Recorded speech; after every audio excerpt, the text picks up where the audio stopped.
皆さんごきげんよう、上川薫です。今回取り上げる話題は、戦場における敗北が現在のところ続いているプーチン大統領が、これを打開するために部分動員令というものを発令しました。今回の動画では、部分動員令がどのようなもので、その影響としてどのようなことが起こるのか解説を行っていきましょう。まずはどのようなニュースが出ているか、そこから話を始めます。プーチン氏、部分動員令署名、ウクライナ侵攻をめぐり演説。ロシアのプーチン大統領は国営テレビを通じて国民に演説し、ロシアによるウクライナ侵攻に関して戦闘継続のために部分的な動員令に署名したと明らかにした。ウクライナの親ロシア派武装勢力幹部らがロシアへの編入の是非を問う住民投票実施を一方的に表明したことについて決定を支持すると述べ、事実上の併合に踏み切る考えを表明した。プーチン氏は演説で、ロシアは西側の集団的な軍事機会に対抗していると指摘し、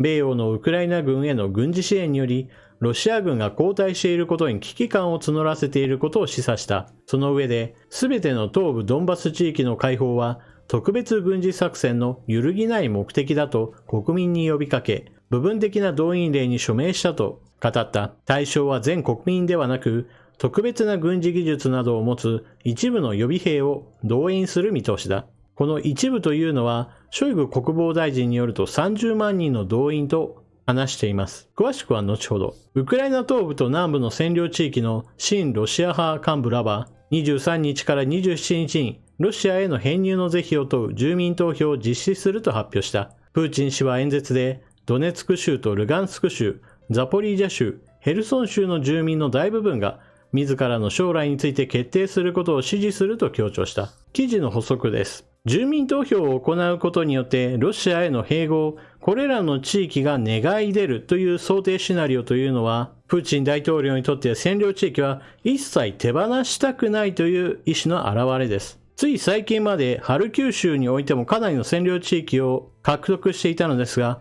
これはウクライナ軍の電撃戦によってかなり奪い返されてしまいました。それに伴って今回の住民の投票についてもハルキウ州は除かれています。そして住民投票を行うとは一応は言っているものの、それはあくまでも形式的なものに過ぎないと考えられています。例えば最初から結果が決まっているといったことが考えられます。ロシアへの併合を望む住民は 90. 何%いました。だから多くの住民の支持によりロシアへの併合が決まりましたというのをあくまでも住民側から求めたんだということを言い訳として話を作ろうとしているわけです。そもそもロシア軍の占領統治下においては、反ロシア思想もしくは反プーチン思想を持っている人物は危険人物だとして、ロシア側の警察当局により誘拐され、そのまま家に帰ってこない人たちというのも非常にたくさんいるというのが報告されています。その結果として、例えばウクライナ軍が領土を奪還した際には、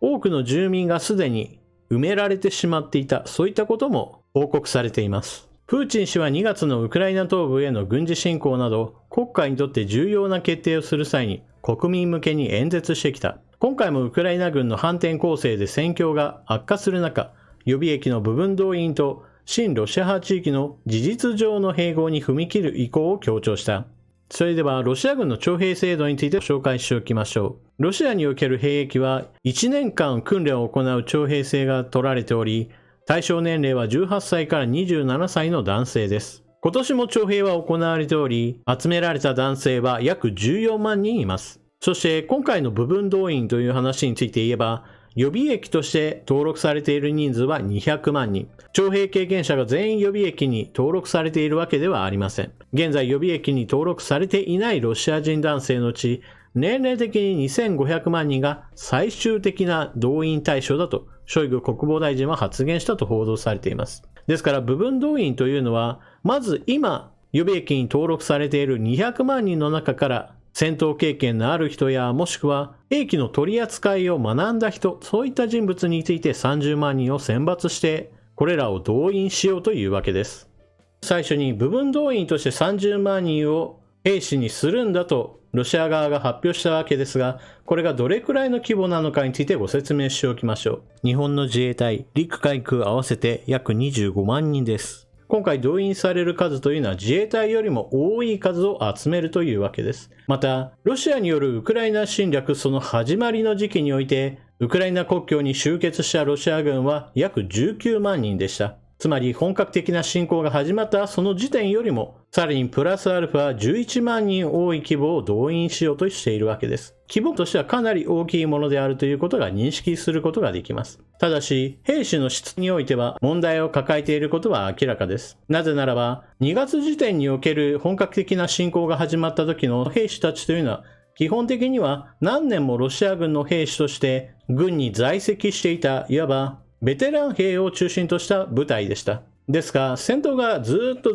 続いてくることによって、兵士の質は明らかに下がっています。例えば、最近では東部戦線における電撃戦でウクライナ軍は多くのロシア軍の兵器や弾薬などを鹵獲することに成功しました。この時の一つの特徴としては、兵器が破壊されるわけでもなく、また武器弾薬にトラップなどが仕掛けられている確率もかなり低かったそうです。これと比較して、ウクライナの首都キーウを攻め落とそうとした初期のロシア軍の一軍は、撤退した後においては、数多くの地雷やトラップを様々な場所に仕掛けました。手の込んだものでは、ピアノの中に爆発物を仕掛けて、誰かが演奏したらそれを引き金にして爆発するような仕掛け爆弾などもロシア軍は残していきました。首都キーウを諦めたロシア軍の撤退はかなり急ぎだったはずですが、そのように民家などにも様々な手の込んだ罠を仕掛けるだけの技量を持った兵士たちが様々なところにいたことを意味します。それに比べると東部戦線における撤退というのは、罠を仕掛けるその技量を持った兵士そのものが圧倒的に少なくなった可能性を示しています。予備役に登録されている人たちだからといって、さあ今すぐに実戦に放り込んで、現役の兵士たちと肩を並べて十分に力を発揮できるような人たちではありません。さて話は少し変わって今回の記事で触れられていない一つ重要なキーワードも取り上げておきましょう。それはプーチン大統領はロシアが脅かされるのであればありとあらゆる手段を使うことを検討し実際に使うだろうという話をしています。これは一体何を意味しているかといえば今のところ使っていない兵器といえば毒ガス兵器もしくは低出力の戦術核と呼ばれるような兵器です。プーチン大統領の言う領土を脅かされたというような認識がどこから発生するかについては、その認識ははっきり言ってプーチン大統領にしかわかりません。例えば、すでにクリミア半島はロシア本国に併合したという考え方がありますから、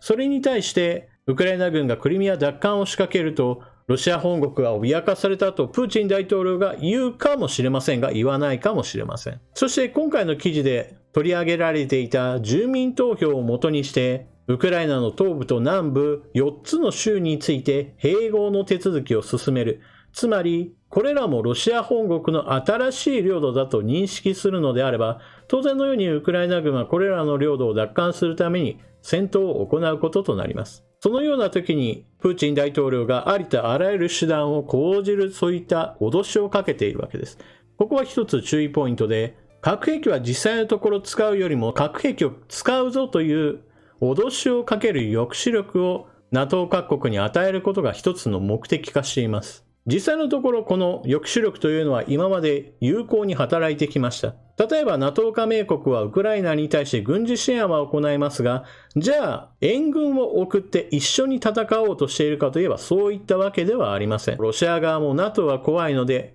核の脅しをかけることによって直接的な参戦を防いでいるわけです。そして軍事支援の規模や質の問題としても西側の戦車はウクライナに提供しないというこのような取り決めがあるんだというようなことをドイツのシュルツ首相は何度となく発言し、ドイツ製の戦車レオパルドは自国からも供与しないし、また売った先からウクライナへ供与することも承認しないということを今でも言い続けています。これなどはロシアによる核兵器による脅しがかなり有効に働いている一例だと言えるでしょう。ただ、NATO 各国の援軍やもしくは核抑止力を用いた軍事支援の制約といったものがたとえうまくいっていたとしても、プーチン大統領が部分動員を行わなければならなくなったのは明らかにロシア軍に多くの被害が出ているからです。初期に投入した兵力は19万。アメリカやイギリスの分析によればそのうち8万人程度はすでに死傷者へとカウントされています。亡くなった兵士以外にも、負傷して本国送りになった人たちが、その後、自ら申し出て軍を離れることもあります。そのようなこともあって、兵士を補充しなければならないとして、ロシアはこれまで様々な手を打ってきました。例えば、平均賃金の低い地方出身者に対して、非常に高い月給を約束してかき集めたり、刑務所にまだ何年も入っていなければならない囚人たちに対して、半年間戦場で戦い生き抜くことができれば恩赦を与えるなどということも行って、兵士を少しでも補充しようとしてきました。そういった手を尽くしたとしても、兵士の数があまりにも足りないといった状況が続くからこそ、これを何とかしなければならないと今回の動員令を発令したというわけです。そして動員令の発令その直前においては、動員の対象者となった人物が参加を拒否するようなことがあれば、刑罰を科すとして法律を通していますし、また戦場における脱走などもより重罪犯罪として取り扱うという